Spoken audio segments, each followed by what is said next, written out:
여러분 안녕하십니까?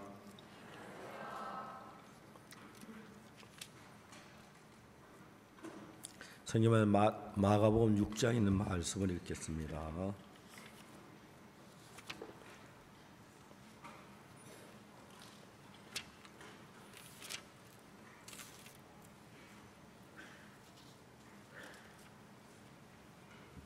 마가복음 6장 17절에 29절 사이에 있는 말씀입니다.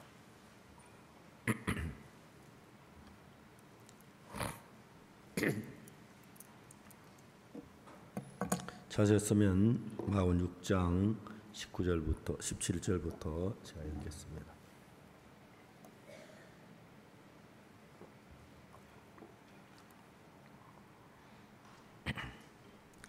전에 헤롯이 자기 동생 빌립의 아내 헤로디아에게 장가든 고로 이 여자를 위해 사람을 보내어 요한을 잡아 옥에 가두었으니 이는 요한이 헤롯께 말하되 동생의 아내를 취한 것이 옳지 않다 하였습니다.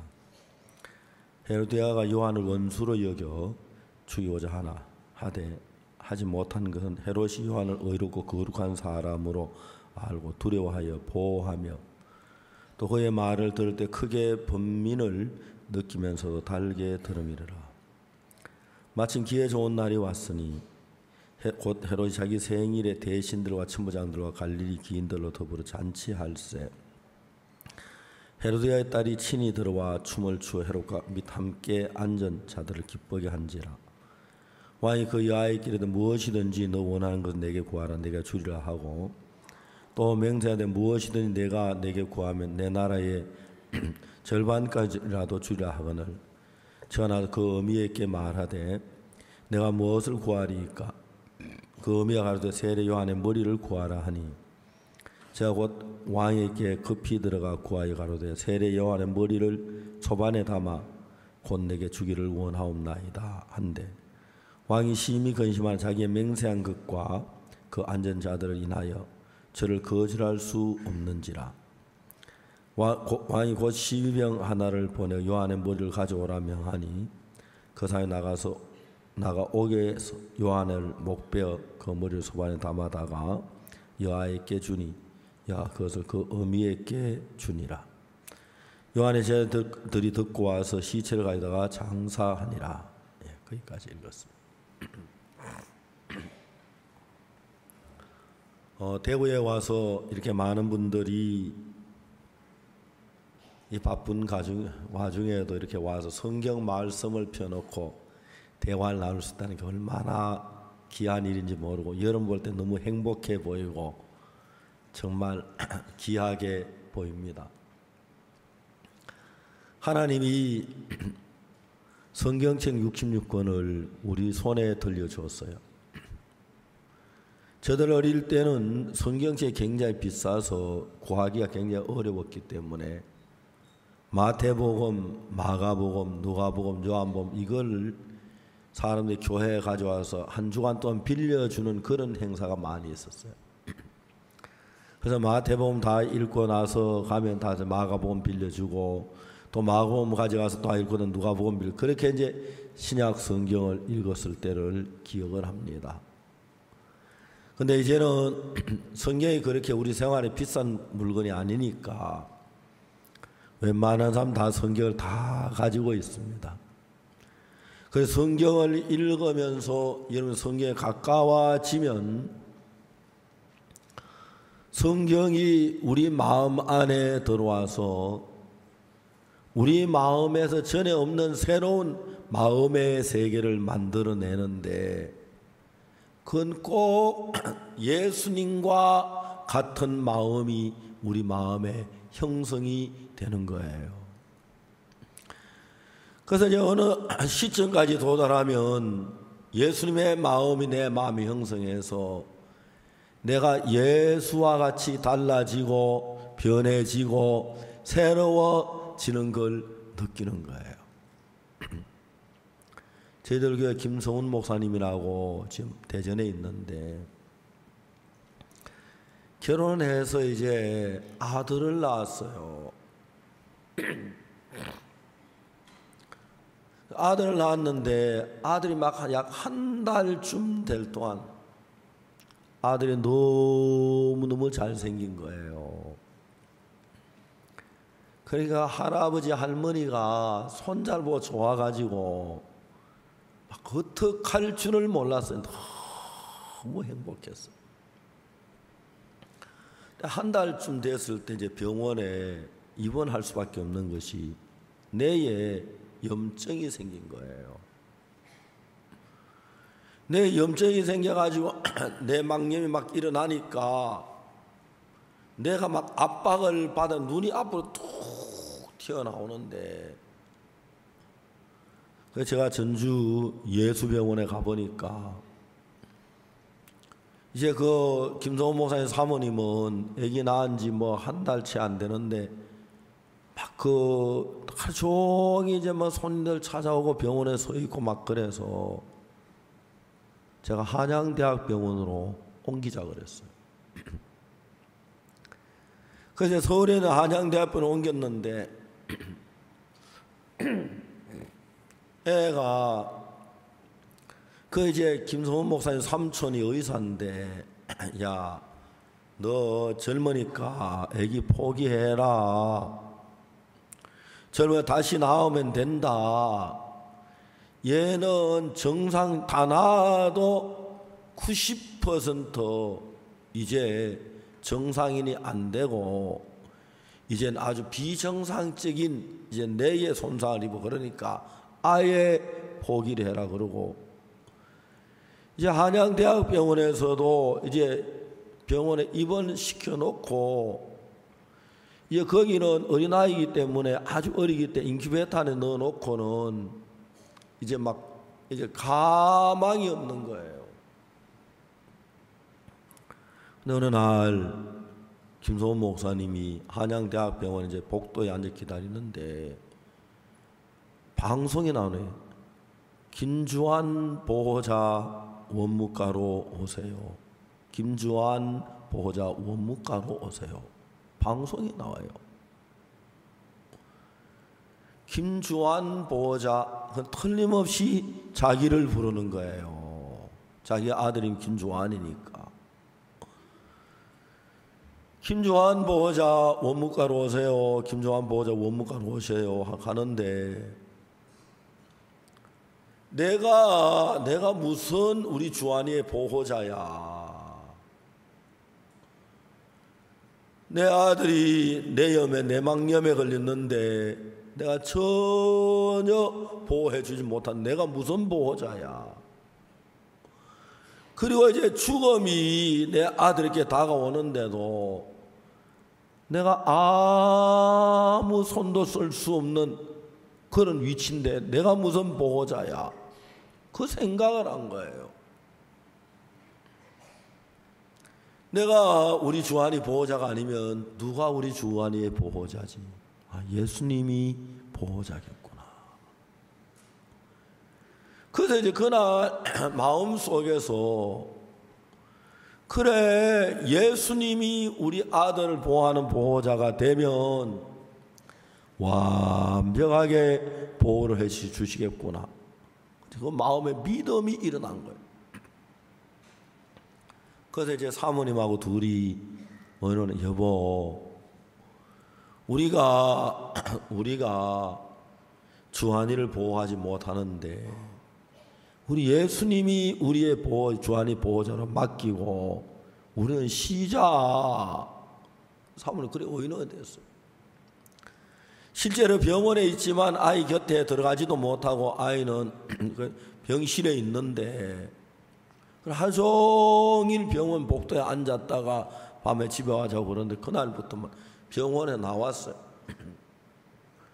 그래서 이제 하나님이 우리 주한이 위해서 열심히 일하실 수 있도록 우리는 딴 거 다 놔두고 복음이나 전하자. 그리고 김성훈 목사님 내외가 그때는 막 전도 얼마나 열심히 한지 몰라. 그러고 요즘은 또 그래 안 해요. 이른 아침부터 밤 11시까지 형제자매들 집에 찾아가 성경 펴놓고 교제하고 말씀 전하고 막 그런 거예요. 근데 그 병원에 저희 처형이 보급과에 있어서 병원에 이제 입원할 때마다 보정인이 있어야 하는데 제 처형이 보정인이 이름이 된 거예요. 그런데 어느 날 제 처형이 저한테 전화 왔어요. 그 주한이 아빠 김소원 목사님 지금 어디 있어요? 나한테 묻는 거예요. 그 내가 있긴 어디 있어요? 병원에 있지요.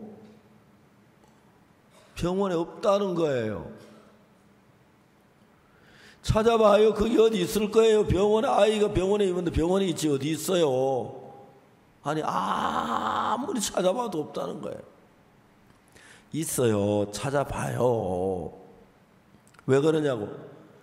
지금 말이지 중대한 일이 있어가지고 의사가 찾는데 부모를 아이가 없어서 부모가 없어서 난리라고. 그 제가 김소원 목사님한테 전화를 했어요. 전화하니까 김소원 목사님이 전화를 받는데 김 목사 자네 지금 어디 있는가 그랬더니 얘 지금 신방 나왔습니다 그러는 거예요. 아 그래? 병원에 찾는다는데 병원에서요? 지금 계속 신방 다니고 있었냐? 예, 일주일째 계속 신방만 다니고 있었습니다. 병원에 아무도 없고 예 아무도 없습니다. 찾는데 빨리 가봐요 그랬어요. 이제 병원에서는 아이를 포기한 거예요. 근데 이제 의사가 눈이 툭 앞으로 뛰어나왔으니까 눈을 뽑아내자는 거죠. 그래 눈을 뽑아내가 왜 눈이 앞으로 그걸 이제 연구하고 그걸 이제 한다고 그거 하려고 그러면 이제 보호자 동의가 있어 사인을 받아야 한다는 거예요. 그래서 이제 김소원 목사가 갔는데 벌써 며칠 전에부터 눈을 뽑으려고 그랬는데 의사는 진짜 인정사정 없잖아요. 자기 아들 눈 빼라고 사인하라 하니까 얼마나 가슴이 아파요. 정말 말만 해도 너무너무 끔찍한 거예요. 그런데 사인을 안 해서 사인을 했어요. 그래서 의사가 그러면 내일 아침에 눈을 뽑자고 그렇게 이제 결정을 하고 마지막에 이제 환자를 아기를 보러 갔어요. 아기를 보더니 담당 의사가 하는 말이 눈이 조금 들어간 것 같지 않아? 옆에 있는 그 학생 의사들은 좀 그런 것 같기도 하고 아니야 좀 들어갔어. 내가 분명히 보니 어제보다 좀 들어간 것 같아. 그래요? 저들은 그런 것 같기도 하고 아니 잘 모르겠다고 아니야 좀 들어갔어. 그래서 그 이튿날 아침에 딱 보니까 눈이 쑥 들어간 거예요. 그 눈을 뽑지를 못했어요. 아마 한 이틀 전에 있었으면 틀리면 눈을 뽑았을 텐데 그 다음에 이제 하룻밤에 눈이 더 들어간 거예요. 그때부터 아이가 깨끗하게 나와가지고 일주일이 지난 데는 완벽하게 해서 열흘 만에 퇴원을 한 거예요. 그러니까 이제 내가 내 아들을 지키고 내가 내 자식을 위하고 내가 내 노후를 위하는 것하고 내 아들이나 내 가정이나 내 노후나 내 건강을 예수님의 손에 맡기는 거하고 비교가 안 돼요. 비교가 안 돼요. 근데 만일에 여러분 우리나라는 대통령 되고 싶어하는 사람 참 많지요. 그죠? 밖으로 드러난 사람마다 여러 명이 되고 뒤에서 나도 언젠가 대통령 한번 하려고 하는 사람 몇만 명이 됐는지 몰라요. 근데 박근혜 대통령은 대통령 되려고 안 하죠. 지금 그죠? 대통령이 됐기 때문에. 여러분 우리의 마음에도 작은 하나의 왕국과 같아요. 근데 우리의 마음에 누가 주인이냐, 누가 왕이냐, 누가 하나님이냐, 이제 그게 굉장히 중요해요. 만일 여러분의 마음에 왕국에 아주 악하고 독하고 나쁜 사람이 마음의 왕국의 왕이 된다면 여러분의 삶은 거의 악하고 더럽고 추한 것으로 얼룩진 삶을 살기 싫어도 살 수밖에 없는 거예요. 그러나 만일 반대로 여러분의 마음에 아주 선하시고 거룩하시고 의로우신 예수님이 마음의 왕국의 왕이 되시면 여러분 나라는 너무너무 평화롭고 아름답게 이끌어가는 거예요. 저는 제가 어릴 때부터 교회를 다녔습니다. 근데 저는 제가 어릴 때 굉장히 어렵고 불행하게 지냈어요. 1950년도에 6.25 사변이 일어나던 해에 제가 이제 7살이었어요. 1951년 6.25 사변이 일어난 그 이듬해 음력으로 8월 14일 날 8월 추석 딱 하루 앞두고 저희 어머니께서 세상을 떠나셨어요. 지금도 제가 생각하면 어리가 막 잠자리 잡고 그러다 제 어머니 세상 떠난 걸 제가 알았는데, 어머니가 세상을 떠나면 우리 집이 어떻게 되지? 그런 걸 생각할 여유가 없어, 어리니까. 하여튼 저는 슬프긴 슬퍼도 슬픔이 뭔지도 잘 몰랐어요. 그리고 딱 한 달 만에 형님이 군대를 가는 거지. 그때 형님이 군대 갈 나이는 아니지만 이제 막 6.25 사변 중이니까 군대 가고 아버지도 이제 집에 있을 수가 없는 그런 형편이 됐어요. 제가 이제 8살이고 제 동생이 4살이고 저희 작은 누님이 13살이고 큰 누님이 15살. 진짜 저희 누님이 소녀 가장을 했어요. 저들이 그냥 사는 게 뭔지도 모르고 뭘 먹어야 하는지 뭘 입으면 진짜 어렵게 살았어요. 그 이후에 이제 여러 해 지난 뒤에 형님이 군에 제대하시고 이제 아버지 집에 계시고 그러면서 안정은 돼 갔지만 여전히 가난하고 어려운 삶을 벗어날 길이 없었어요. 제가 가난하고 어렵게 사는 그 자체가 어려움이 아니고 내 마음을 끌고 타는 그 어두운 것들이 늘 내 마음에 덮이니까 그게 그렇게 어두웠어요.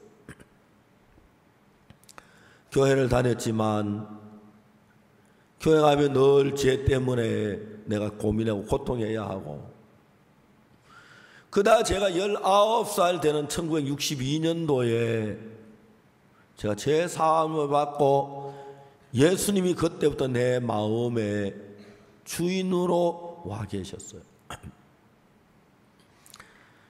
삶이 자체가 달라진 건 별로 없지만은 내 마음의 주인이 오시면서 제 삶이 너무너무 달라지기 시작한 거예요.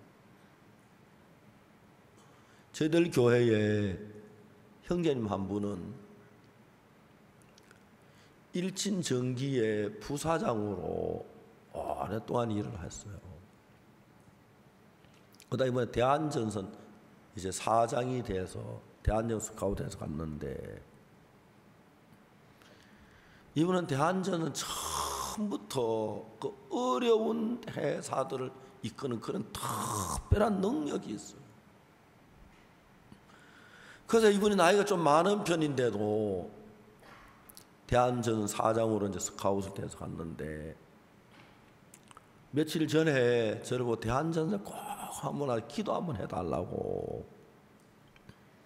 그래서 대한전선 우리 몇몇 장로님들하고 형제들이 같이 갔어요. 정심을 얻어먹고 그 대한전선 전체를 구경을 했어요. 여러분 아다시피 대한전선은 전선을 만드는 회사예요.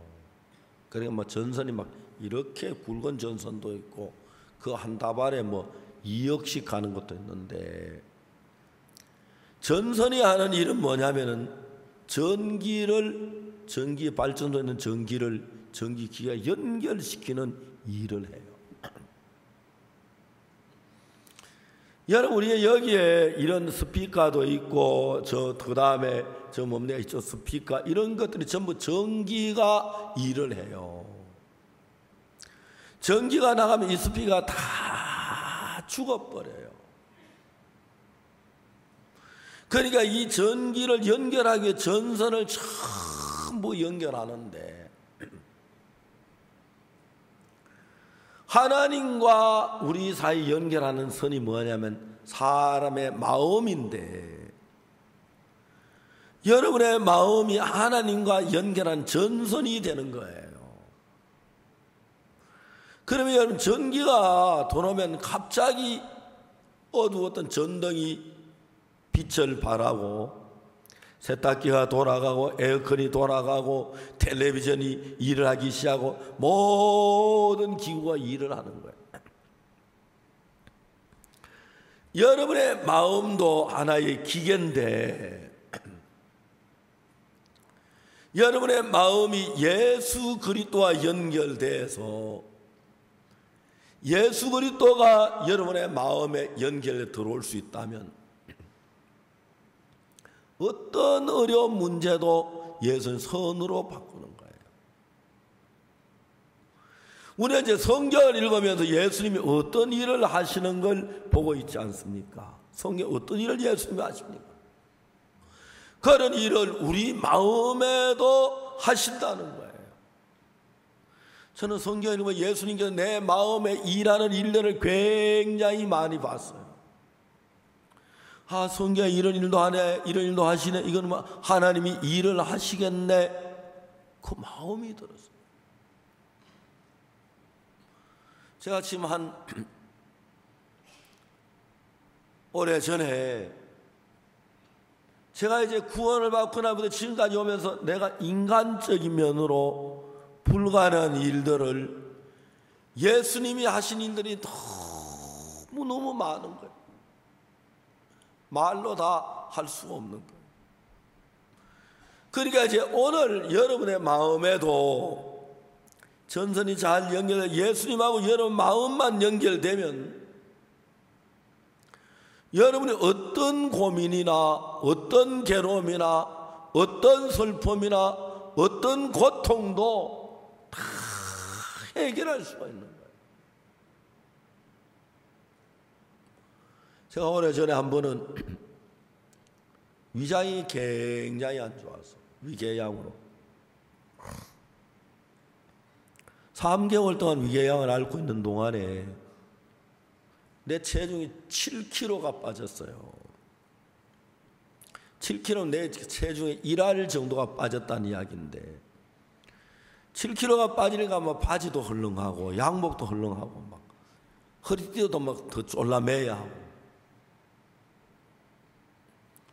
근데 위궤양이 진짜 어려운 병인 게, 뭐든지 먹으면 설사가, 속이 썰려 설사가 나는 거예요. 한양대학병원에 갔었는데 그때 최령 박사라는 분이 있는데 약을 지어주는데 약을 한 봉 먹으니까 속이 너무 편한 거예요. 사람 살 것 같더라고요. 일주일 동안 약을 먹으니까 안 먹은 때 똑같이 여전히 속이 고통스러운 거예요.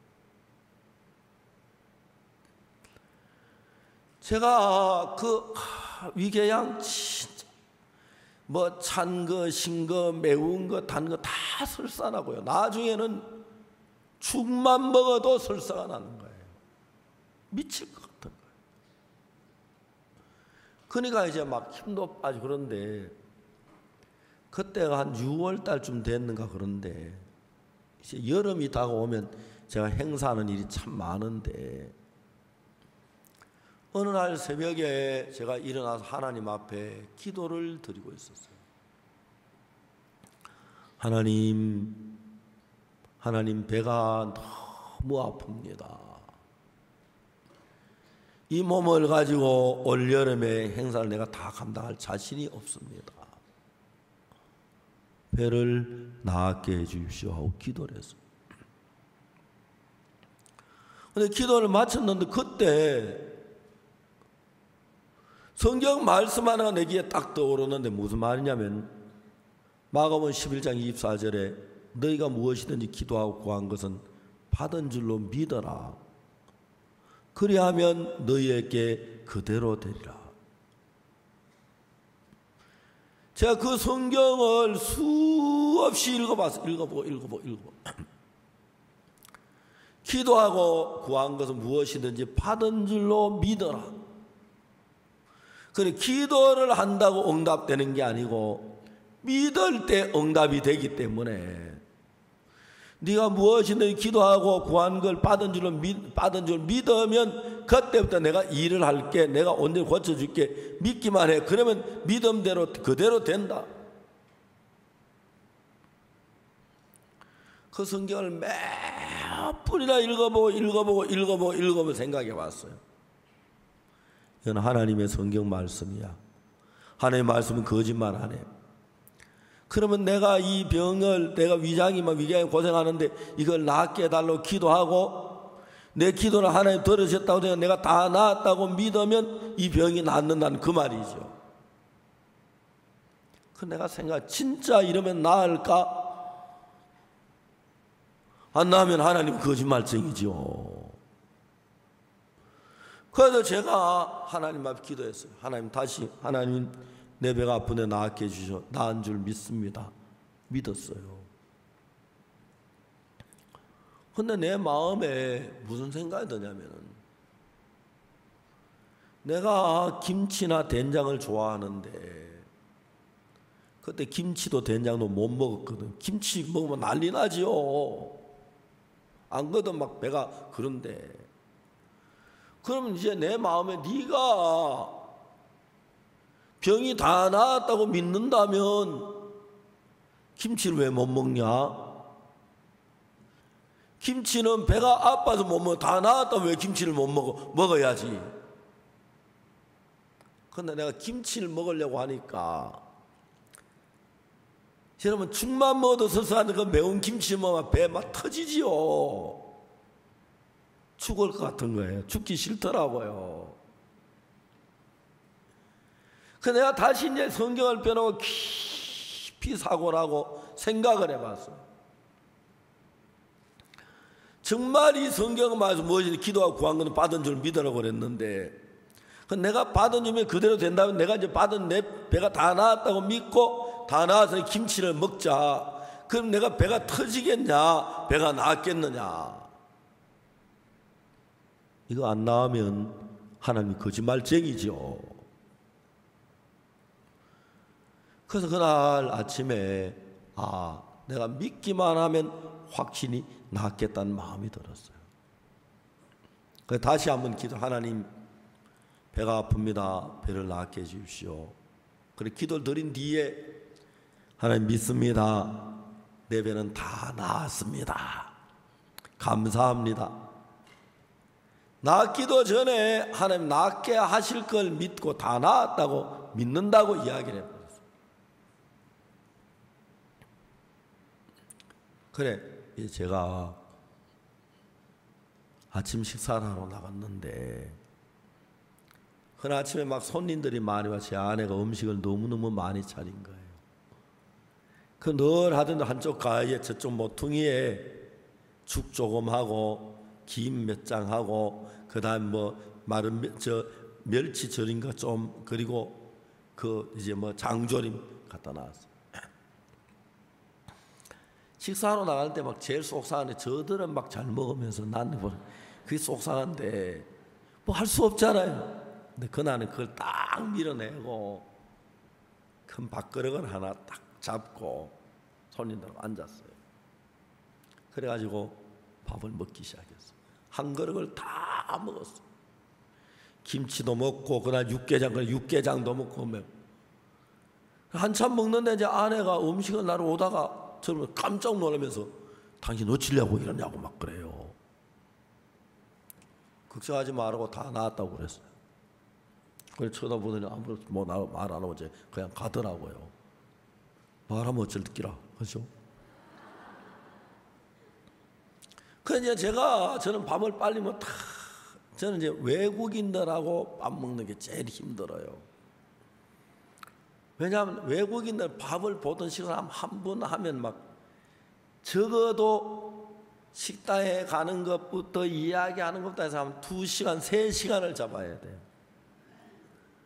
밥 먹는데 저는 5분 이상 걸려서 밥을 먹어본 적이 별로 없어요.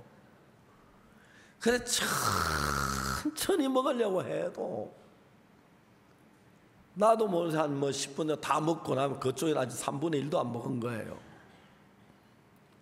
내가 이제 손님을 모시는 위치에서 그 사람이 이제 막 시작에 내가 딱 안 먹고 딱 앉으면 예의가 아닌 거예요. 그래서 반찬이나 자꾸 주워 먹어야 하는데 그러다 보면 배가 뿡 그래가지고 나오는 거네. 이번에도 교육부 장관님이 4분 와가지고 식사를 하는데 막 천천히 먹느라고 애를 썼는데 나도 모르게 또 막 빨리 먹어요. 그래가지고 다 먹고 났는데 그분 아직 반도 안 먹어가지고 그냥 앉아기 민망해서 그냥 이거 하나 주워 먹고 또 배가 막 불룩해져가지고 막 이래가지고 이제 막 근데 그날도 이제 내가 딴 사람 반도 하면 제가 숟가락 딱 놓으니까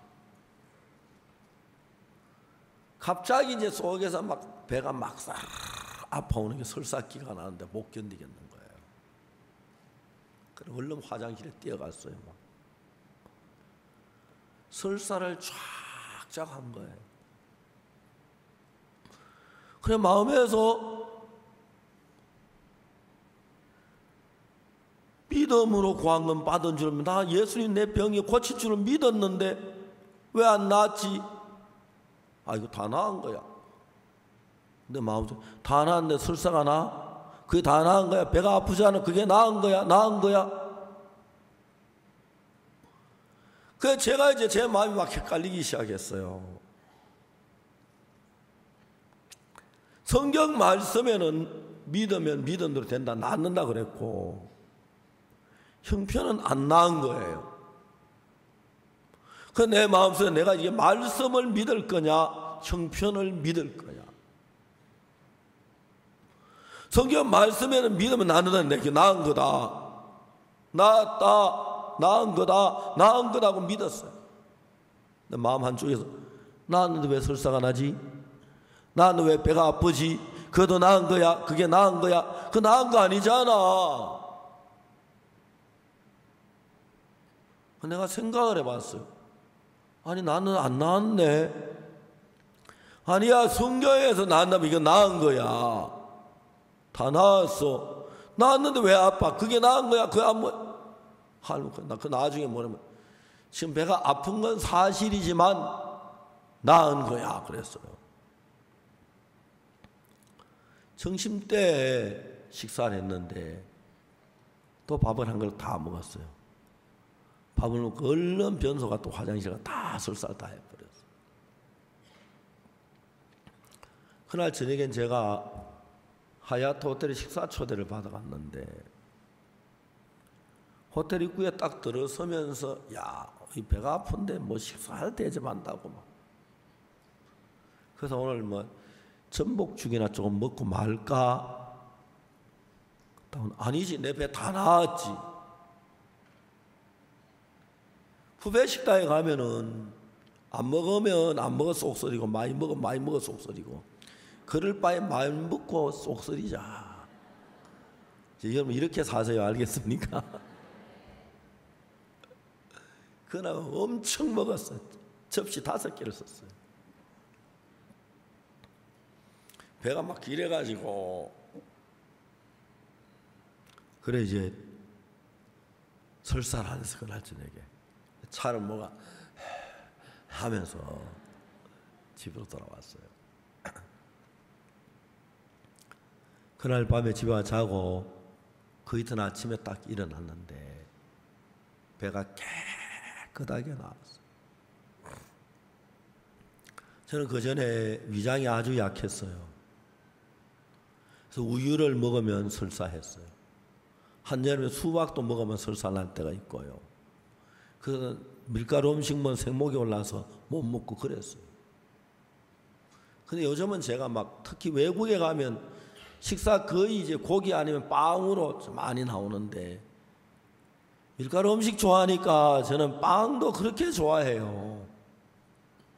특히 제가 러시아의 상페테르부르크 그 행사인데 파크 호텔, 거기는 식사가 고급 식당은 아니고 보통 서민 식당인데 호텔이, 거기는 빵들이 그렇게 맛있어요. 늘 막 배가 막 불러가니 나오고 그래요. 제가 옛날에는 간도 안 좋았고 심장도 더더욱이 안 좋았고 폐도 안 좋았고 위장도 안 좋았는데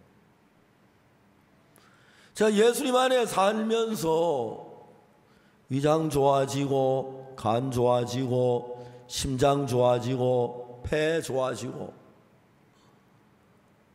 제가 이렇게 주님 앞에 살면 너무너무 행복한 거예요. 옛날에는 제가 수영을 하면 숨이 차서 해야 했는데 보통 제가 이제 수영하면 1km 정도 하는데 숨이 전혀 안 차는 거예요. 하나님께서 내 마음의 주인이 되신 이후로 하나님이 내 몸을 돌보는 거나 그 다음에 막 사탄이 주위에 이런저런 어려운 문제를 많이 일으켜요.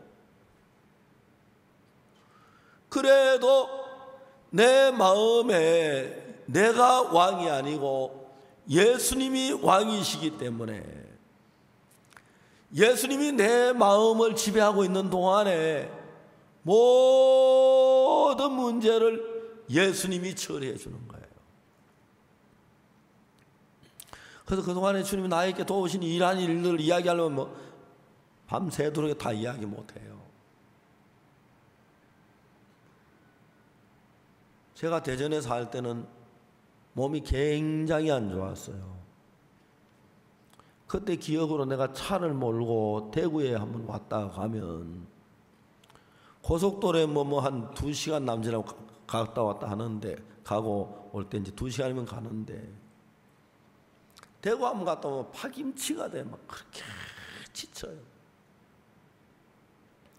LA에서 비행기를 타고 한국에 오면 인천에 내리면 야, 대전까지 막 어떻게 가지? 그렇게 피곤한 거예요. 근데 요즘은 제가 비행기를 타고 많이 탈 때는 지난번에 30시간 한번 타봤어요. 파라과이에서 상파울로까지 4시간, 상파울로에서 LA까지 13시간, LA에서 서울까지 13시간, 딱 30시간이에요. 근데 비행기 타는데 왜 피곤하지? 이해가 안 가요. 어제 가만히 앉아 있는데 의자 좋은 의자 앉아 있고 뭐 밥 주면 밥 먹고 콜라 마시고 콜라 먹고 특히 이제 비빔밥 주잖아요, 한국 사람. 그럼 저는 고추장 2개 달라 해가지고 막 비벼 먹고 그래요. 어제 저에도 우리 그 김동훈 목사님 사모님이 비빔밥을 했어요. 강사 잘 비벼 드시고 이제 비벼서 설교해라고. 근데 이제 간장을 가지고 고추장 좀 없냐고, 고추장 좀 달라고. 어제 저 비빔밥 이건 간장 나의 맛이. 나는 고추장이 좋다고 그래요. 고추장 한 숟가락 넣어가지고 고추장 비쌀 때 가면 욕할 정도로 많이 고추장 넣어가 이제 먹어요.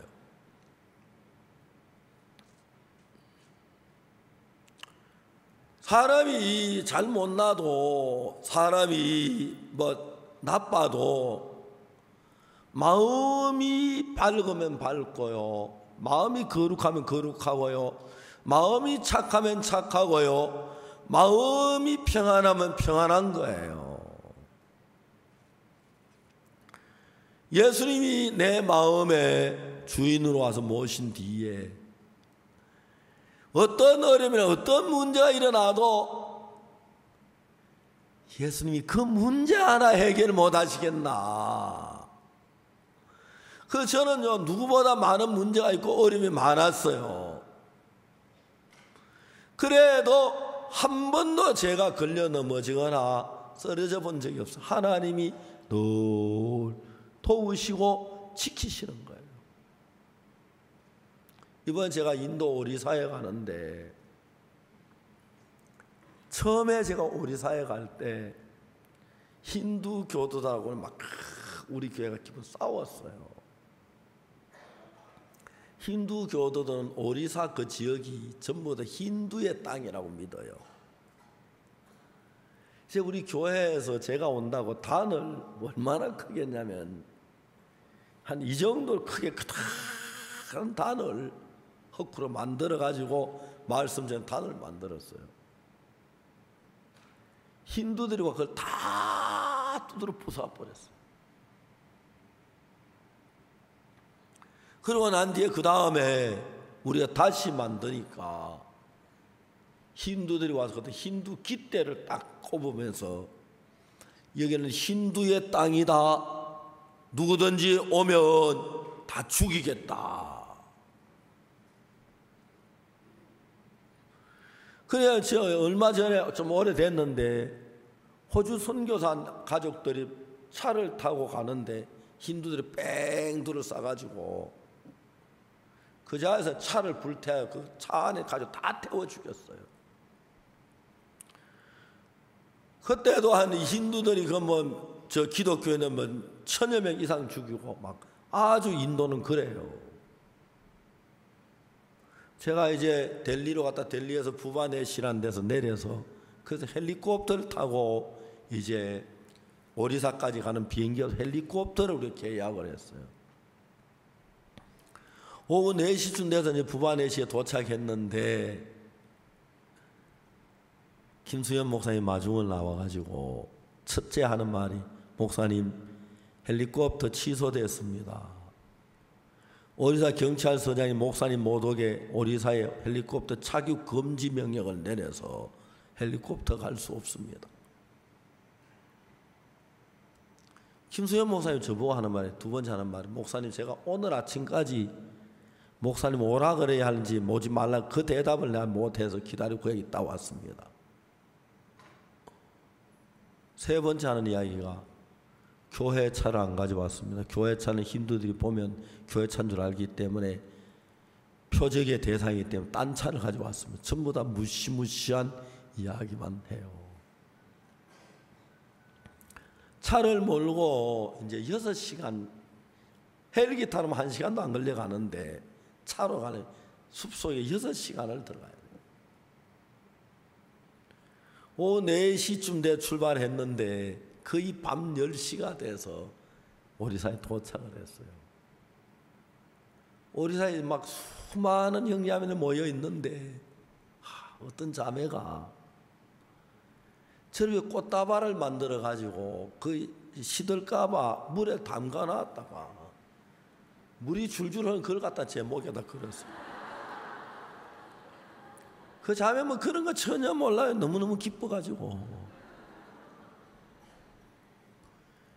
이제 그때부터 심각한 이제 우리가 격전이 벌어지는데 그날 저녁에 경찰서장이 무장경관 9명을 딱 총에 실탄 딱 넣어가지고 보냈어요. 그래서 박옥수 목사를 호위해라. 그래 제가 거기 무사히 집회를 할 수가 있었어요. 집회를 하는데 제 뒤에 경찰관들이 9명이 딱 둘러서 총을 딱 또 그래 그 가운데 2명은 구원받았다 하더라고요. 말씀 듣고. 하나님이란 참 놀랍게 일을 해요. 그러니까 이제 무장경찰관 제가 막 호의를 받으면서 설교가 난생 처음이었는데 정말 그때 아주 위험했었어요.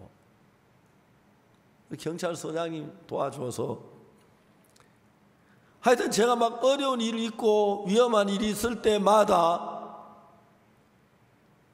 하나님은 한 번도 저를 외면하지 않고 늘 지키시고 이끄시고 돕는 걸 봐요.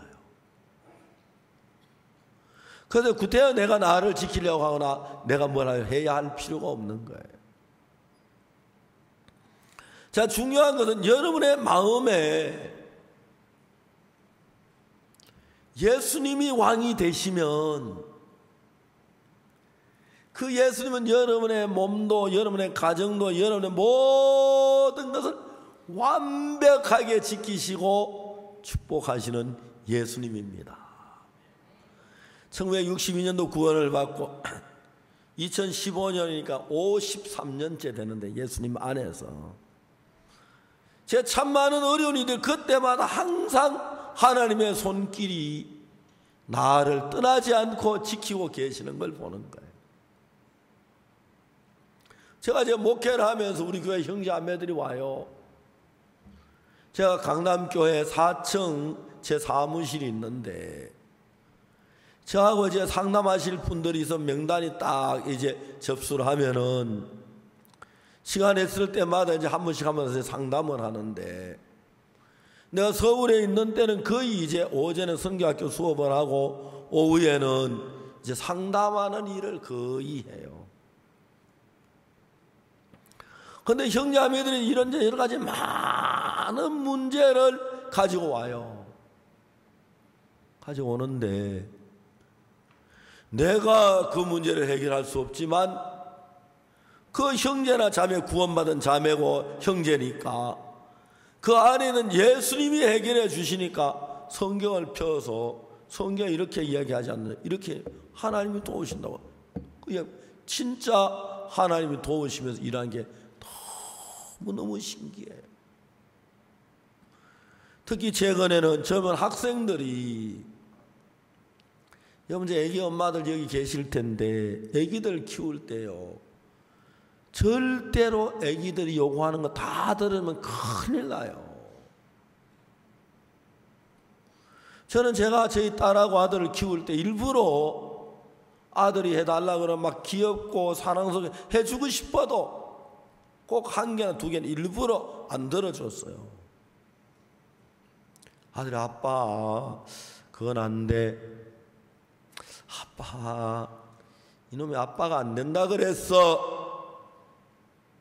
아빠 그 다음 허리띠 뽑아요. 허리띠 방바닥을 들고 때려. 이 자식이 아빠가 안 된다 그랬는데.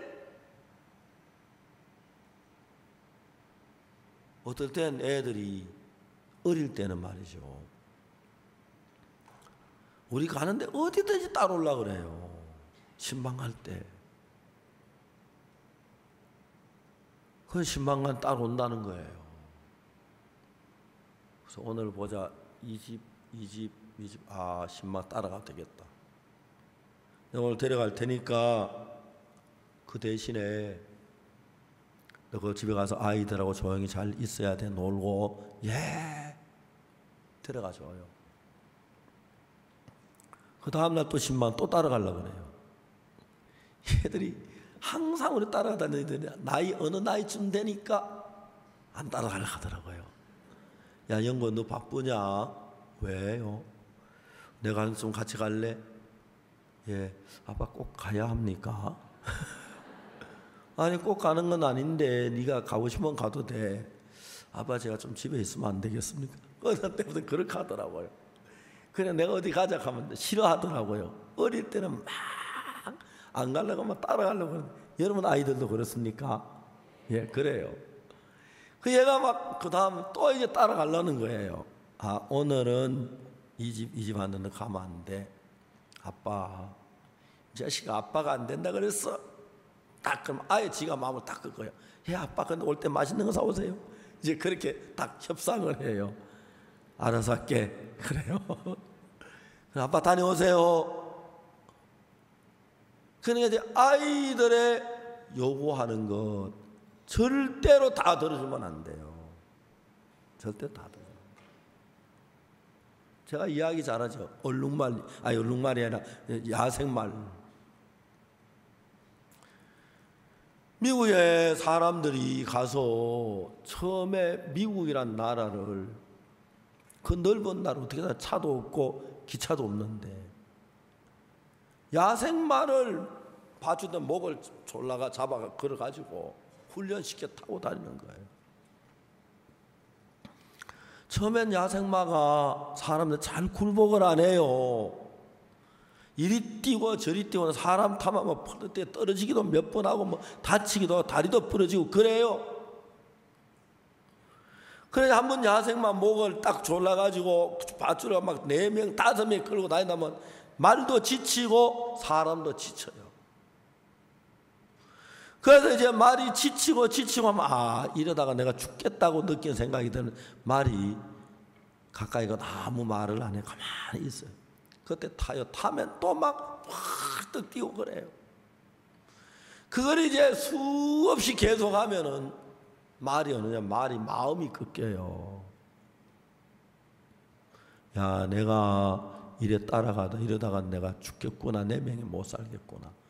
순수해져. 그러면 이제 주인이 말을 쓰다듬어 주고 맛있는 당근도 주고 음식도 주고 막 그런 말이 좋아. 그러면서 말하고 사람 마음이 점점 같아지는 거예요. 그렇기 때문에 여러분 어린아이 때 아이들의 마음에서 하고 싶은 욕망, 놀고 싶은 거 그런 것들이 많은데 부모가 그 요구를 전부 다 들어주면은 걔는 하고 싶은 대로만 사는 습관이 돼요. 그래서 하고 싶은 걸 못하면 애가 병이 들고 나중에 막 자기가 못 견뎌가지고 막 유리창을 깨고 반항을 하고 막 대들고 이제 그렇게 되는 거예요. 그래가지고 뭐 17, 18, 19살 돼서 때리면 집을 나가요, 애들이. 요즘 그런 애 나가면 주유소에 취직이 잘 된다 하더라고요. 기름 넣는 거. 탁 취직되면 돈 벌어 지 혼자 뭐 피자 사 먹고 그럴 때는 때리면 안 돼요.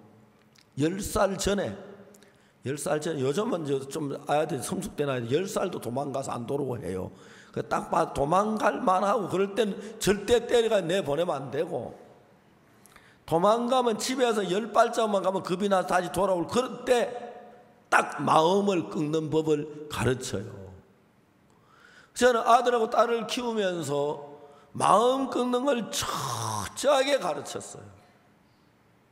그래서 제 아들이 고등학교를 졸업하면서 저한테 막 아버지 저를 이렇게 교육해 주셔서 정말 고맙습니다.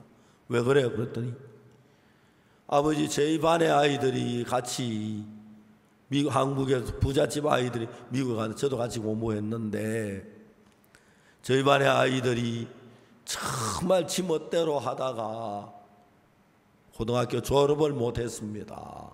저는 졸업을 했는데 이제 그러면서 아들이 정말 고마워하는 거예요.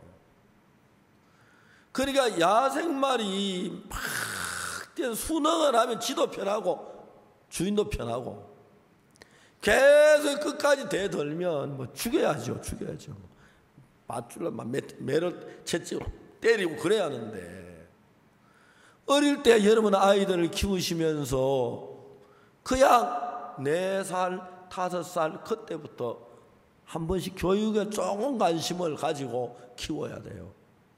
그래서 아이들이 요구하는 걸 다 들어주지 말고 일부러 아이들 마음을 한 번씩 꺾어줘야 돼요.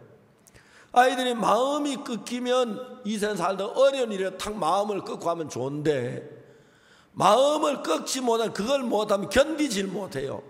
막 화를 내고 막 울고 발악을 하고 반항을 하고 그러면 그래 가지고 나이가 40이 되고 50살이 되면 한평생 자기 고집만 따라 살기 때문에 아내가 고통스럽고 자식들이 고통스럽고 부모가 고통스러운 거예요. 그래서 저는 늘 아이들이 가르치기를 얘들아 봐라 할아버지 팔이 이렇게 있잖아 이게 좋아 이렇게 꺾여지는 게 좋아 그래요. 어느 게 좋아요? 꺾여지는 게 좋아요. 알겠습니까? 이게 안 꺾여져 봐. 다리가 안 꺾여져 봐. 허리가 안 꺾여져 봐. 고개가 안 돌아가 봐. 그게 뻣뻣한 게 잘난 게 아니고 병신이에요. 그러니까 여러분 팔이 꺾여지고 다리가 꺾여지고 허리가 꺾여지고 목이 그게 정상인 것처럼 어떤 아이들은 막 마음 꺾는 걸 되게 병신처럼 생각하는데 안 꺾이는 게 병신입니다. 알겠습니까? 여러분 팔이 안 꺾여 다리가 안 꺾여 막 이래가지고 다니고 이래가지고 어떻게 밥을 먹습니까? 이래가지고 밥을 꺾여지지 않는데 밥 못 먹어요. 차 같은 거 탈 때 딱 고개 숙여 타면 좋은데 허리 못 굽면 그러니까 꺾어지는 게 정상이지 안 꺾어지는 게 잘난 게 아닌데 좀 요즘 아이들은 몰라가지고 안 꺾어지고 뻣뻣하게 대드는 그게 잘난 건 줄 알고 꺾어지는 건 바보로 취급하는데 그건 정말 잘못된 겁니다. 알겠습니까? 이해가십니까? 그래서 아이들에게 부모들은 이겨야 할 필요가 있습니다. 아이들이 절대 지면 안 됩니다. 알겠습니까? 그러면 지가 모든 거 다 이겨먹으려고 그래요. 제가 아는 어떤 아이는 정신적으로 조금 문제가 있는데 복권을 늘 사요. 근데 이제 복권을 다 돈이 모두 복권 훔치는 거예요. 복권 어떻게 복권 주로 이제 복권 파는 사람은 할아버지 나이 많은 할머니 이런 분들이 팔아요. 얘가 이제 복권 훔치는 방법이 할아버지 할머니 복권 조그마한 상자 안에 앉아 있으면 복권 팝니다 해놓고 복권을 쭉 놓고 파는데 할아버지 신문을 딱 들다 거기에 펴요. 신문에 1등한 이 번호가 어느 가게에서 파는 복권이에요. 이제 복권이 어느 가게 파는 다 번호가 있어. 몇 번까지 어느 가게 몇 번 그러니까 그걸 딱 물어요. 주로 이제 나이 많은 할아버지가 딱 가는데 이제 그때 신문지 밑으로 손이 들어가서 복권을 훔쳐가게 나오는데 기맥히게 훔치는 거예요. 그래 어느 날 복권 훔쳐서 들켰어요. 그걸 들켜가지고 거기 이제 그 복권을 다 뺏겼는데 그런데 자기 돈으로 산 거 2장도 같이 뺏겼다는 거죠. 그 나와가지고 그 집 전화번호는 안 적혀 옆집 가게에 보니까 그 전화번호를 적어가지고 왔어요. 옆집 가게에 전화를 했어요. 여보세요. 그게 무슨 가게죠? 예. 아침에 복권 전화번호 좀 가르쳐줘요. 그랬어요. 나 몰라고 딱 끊어버렸어요. 다시 전화했어요. 몰라. 하루에 10번, 20번, 100번 전화하니까 귀찮아서 가르쳐줘요. 그래서 아무도 걔를 못 당해요. 귀찮아서 가르쳐줬어요. 그날부터 밤낮 복권집에 전화를 하는 거예요. 복권집에. 복권 파는 할아버지가 정신질환이 올라 그래가지고 우황청심원 사 먹고 케이크를 하나 사가지고 집에 강남까지 찾아와서 야 미안하다 사과를 했어. 그래 누구한테도 얘가 이기는 거예요. 시내버스 정류소에 있다가 시내버스가 신호 위반했어요. 그걸 돌멩이 들어가지고 유리창을 뚫게 해버렸어요. 잡혔어요. 그 집에 와서 유리창값 40만 원을 물어가지고 갔어요. 그 이튿날 그 회사 버스 유리창을 20장을 깼어요. 그럼 버스에서 이기겠어요? 지겠어요? 20장 깼는데 얘가 문제 좀 약간 정신이 그러니까 회사에서 생각하다가 케이크를 하나 사가지고 왔어요. 야 미안하다 아저씨 신호 위반하면 돼요. 야 네가 이래 버스는 도인들이 타게 늦게 타고 또 천천히 내리고 그러기 때문에 시간 맞춰 가려고 하니 어쩔 수 없이 시간 신호 위반하는 거야. 네가 좀 이해해 줘라. 사정사정 유리창 20장 깨고 사정 케이크도 사정. 백화점에서 칼을 훔쳐요. 칼을 훔쳐가지 그냥 훔쳐가지 나오는 게 아니고 그 다음에 좀 다음날 가져가서 이거 엄마가 뭐라오래요. 돈을 받아다 걸렸어요. 훔친 물건 발각돼서. 경찰 넘어가도 경찰이 약간 정신이 안 좋으니까 그냥 돌려보내요. 누구든지 다 이겨요. 교회에서 자기가 나쁜 짓 해가지고 누가 뭐라 하면은 못을 가지고 가서 그 사람 주인 차를 갖다가 긁어버려요. 그래 아무도 상대를 안 해줘. 제가 이제 그 애는 그런 방향으로 다 이겨먹으니까 애가 점점 나빠지는 거예요. 점점 나빠져. 대전에 있을 때 그 부모님이 저한테 애를 막 대전에 데려왔는데 그 당시 어려운 시절인데 탁구대 있잖아요. 탁구台새로 샀는데 그 위에 춤을 추다 다 뚫어 부쉈어요. 얼마나 화가 났는지 너 이제 올라와 그래. 엎드려 가는데 이유가 그래 많아요. 때릴 건가요? 그럼 때리지 안 때릴 거야? 그래. 때리면 아플 것 같은데 안 때리면 안 돼요? 하여튼 막 이제 저만 걔를 이겨요. 저만 걔. 그러니까 이제 그쪽 방향으로 아무도 못 당하니까 계속 그런 방향을 따르면서 나쁜 짓을 하고 그래요. 사회는 막 그런 사람은 뭐 남을 잡는 거 그러니까 그런 식으로 계속 발달되고 정신적으로 그런 사람이 참 많아요. 이 사회라는 것이 서로에게 다듬어주고 감싸주고 그런 것보다 남을 짓밟고 공격하고 그런 것에 대한 쾌감을 느끼고 특히 남들만 못한 사람들은 남을 한 번도 짓밟아 보지 못하고 짓밟을 일이 있으면 잔인하게 짓밟고 그런 성품들을 가진 사람들이 많아요. 그래서 여러분들의 아이들이 어릴 때부터 건전하게 자르려고 하면은 뭐든지 지 마음 해서 성공하면 절대로 안 돼요. 나쁜 짓을 성공하면 막 계속 그쪽으로 발달되니까요. 그래서 자기 마음을 끄고 자기 마음을 낮추는 그 방법이 참 필요해요. 자, 여러분 오늘 우리가 읽은 이 이야기 성경 속에는 헤롯 왕의 마음에 두 사람이 있어요. 하나는 헤로디아라는 여자인데 이 여자는 자기 동생의 아내인데 왕권을 자기 동생의 아내를 빼앗아서 그 많은 여자들이 꼭 동생의 아내를 빼앗았어요. 그래 동생의 아내와 같이 사니까 국민들도 우리 왕이 동생의 아내를 빼앗았대 다 알지만 감히 왕에게 그 이야기를 못하는 거예요.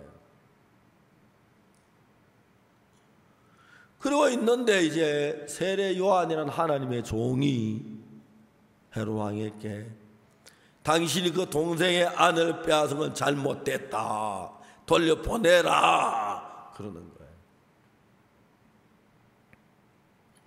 왕이 세례 요한을 그 이야기를 들을 때 저게 참 옳은 소리야. 맞아, 저게 옳은 소리. 그러면서 자기를 책망하는 세례 요한을 보호하면서 감옥에다 집어넣어 놨어요.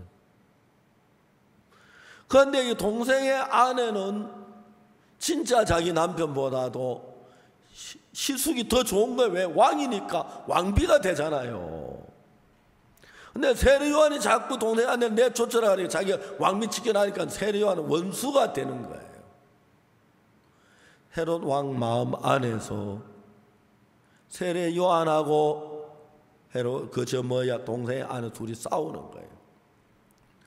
여자는 세례 요한을 죽이라 그러고 세례 요한은 그 여자를 내보내라 그러고 헤롯 왕이 세례 요한을 죽일 수 없는 건 세례 요한은 진짜 옳은 하나님의 종인 걸 알아요.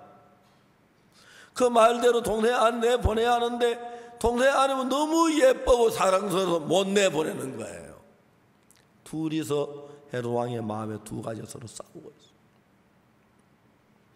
이 이야기가 오늘 하나님은 여러분의 마음을 그린 거예요. 여러분의 마음 안에도 주님을 사모하고 주를 사랑하고 주를 위하는 마음도 있지만 육신의 쾌락이나 육신의 욕망이나 정욕이나 죄악된 그런 것들을 좋아하는 마음이 있어요.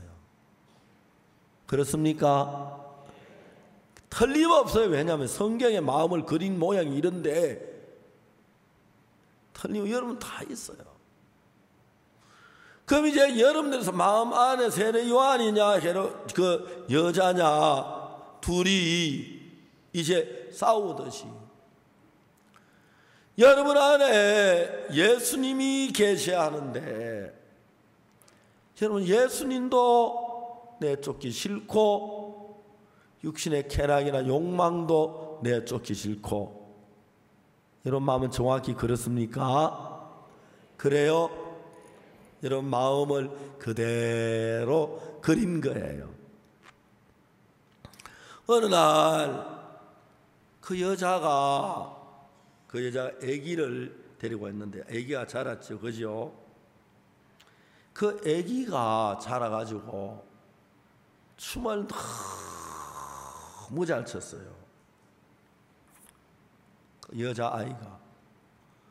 헤롯이 이제 생일이 됐는데 생일날 사람들이 많이 모였는데 그 여자아이가 헤로디아 다시 동생의 아내의 딸이 춤을 추는 춤을 너무 잘 춘 거예요.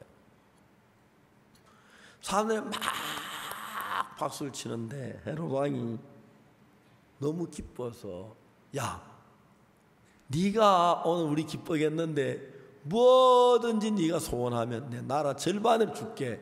뭐든 필요한 거 요구해. 내가 줄게 그랬어. 그래 이 계집아이가 그럼 왕이여 다이아몬드 반지를 주세요. 아니면 금목걸이를 주세요 한 게 아니고 집에 가서 저 엄마한테 뭐 달라 그럴까요? 물어보니까 세례 요한의 목을 가져오라고 구해라.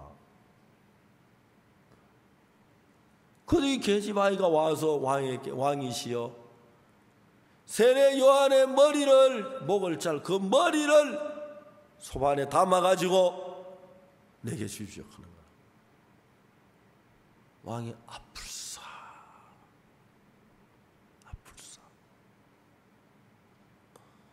이 세상이 다 썩었고 나도 썩어서 나에게 바른 말 해주고 나를 위해서 이야기해 줄 수 있는 유일한 세례 요한인데 내가 이러다 세례 요한을 잃게 되는구나. 그런데 그걸 거절할 수 없는 건 왕이 맹세라고 약속을 했거든. 헤롯 왕의 마음이 너무너무 고통스러운 거예요. 할 수 없이 군인 하나 불러가지고 세례 요한의 목을 가져오느라 그랬어요.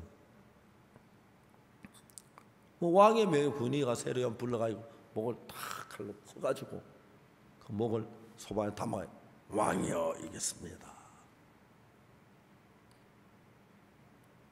여자아이 보고 가져가라. 가져갔어요.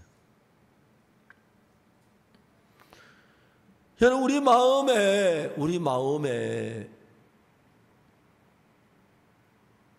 예수님이 우리 마음에 자리를 잡고 있다면 너무 복된데 우리 자체가 악하고 더럽고 정욕적이니까 예수님이 싫어하는 것을 내가 좋아하는 게 많아가지고 그걸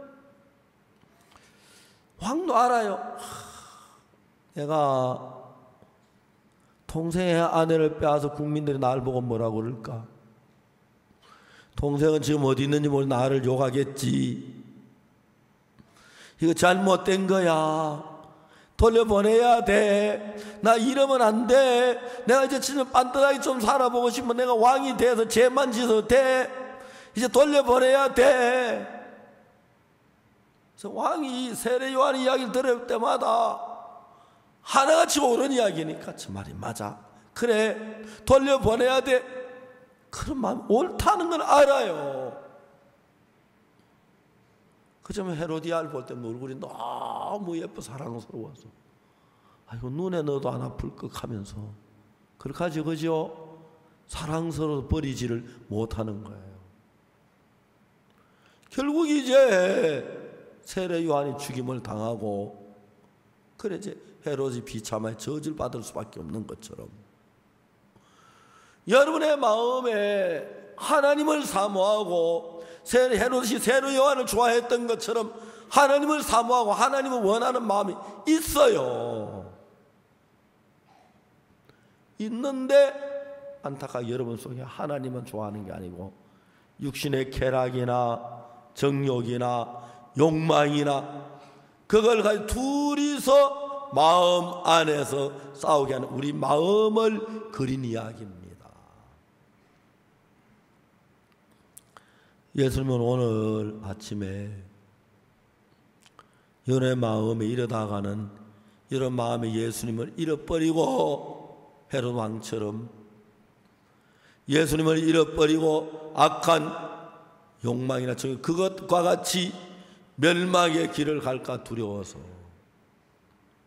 헤로디아를 내쫓아라. 그 여자를 내쫓아라. 내가 도와줄게. 그 욕망을 내쫓아라. 그 정욕을 내쫓아라. 한 번은 제가 어떤 부인이 저에게 찾아와서 자기가 죄를 지었다고 그러더라고요. 남편 아닌 다른 남자와 오랫동안 비밀이 죄를 지었다. 제가 부인한테 아주머니 즐겼잖아요. 근데 그 부인이 하는 이야기가 목사님 아닙니다. 처음에는 즐기는 줄 알았는데 지금은 너무 고통스럽습니다. 이걸 남편이 알면 어떻게 되지? 고등학교 다니는 아들이 알면 어떡하지? 요즘은 내가 칼로 다 찔러 죽이고 나도 죽고 싶은 생각밖에 없습니다. 제가 이야기를 했어요. 아주머니 제 이야기 잘 들으세요. 사과나 배나 감 같은 나무 열매는 익기 전엔 떫고 맛이 없지만 익으면 아주 맛이 좋습니다. 그런데 죄의 열매는 익으면 익을수록 고통스럽습니다. 우리 마음에 악을 쫓는 분은 예수님인데 예수님이 악을 쫓고 싶지만 우리 마음이 육신의 욕망을 좋아하고 쾌락을 사랑하고 악을 좋아하기 때문에 우리 마음 안에서 쫓아낼 수가 없습니다. 만일에 아주머니가 그 죄를 미워하면 그 죄를 그 악을 고통스러워 괴로워하고 하면 예수님이 쫓아주시기 때문에 너무 쉽습니다. 만일 아주머니가 예수님도 좋아하고 죄악도 좋아하면 결국 아주머니가 고통 속에 있다가 정신병이 들는지 모릅니다. 그 아주머니 목사님 진짜 저는 죄를 미워해요. 너무 싫어요. 다 찔러 죽이고 싶어요. 그날 그분은 구원을 받았습니다. 그리고 그날 이제 갔는데 그 이튿날 다 집회에 왔는데 너무 밝은 새 마음으로 이제 그 모든 죄를 예수님의 은혜로 벗고 밟고 복된 삶을 산다는 이야기를 들었습니다. 만일에 여러분이 예수님 편에 서서 예수님 이 죄악을 쫓아주죠. 난 이거 싫어합니다. 나 정말 싫어합니다. 그럼 예수님이 쉽습니다. 그러나 여러분이 죄를 사랑하면서 예수님을 믿으려면 헤롯 왕처럼 될 수밖에 없고, 결국 세례 요한이 죽고 죄악에 빠져서 죄악에 끌려다니다가 멸망을 받을 수밖에 없습니다. 오늘 아침 우리 마음에도 한편에 하나님을 사랑하는 마음이 있는가 하면 육신의 쾌락이나 정욕을 좋아하는 그런 마음들이 여러분 모두 마음에 있습니다. 여러분 육신의 쾌락이나 정욕을 내쫓으려고 하지 말고, 그것들은 보기에 좋아 보이지만 여러분을 패망케 하고 멸망케 하는 것이기 때문에, 결과가 너무 무섭기 때문에 그것을 미워하십시오. 그리고 예수님, 나를 거기서 건져주십시오. 나는 예수님이 내 마음의 주인이 되길 원하지 쾌락이나 욕망이나 이런 것들이 내 마음에 있길 원치 않습니다. 그렇게 여러분들 주님 앞에 기도하시면 주님께서 여러분의 마음에 그걸 쫓아주시고 예수님의 왕이 되어 여러분이 이끄시면 너무나 복되고 영광스러운 삶을 살게 될 줄로 믿는 것입니다. 기도하겠습니다.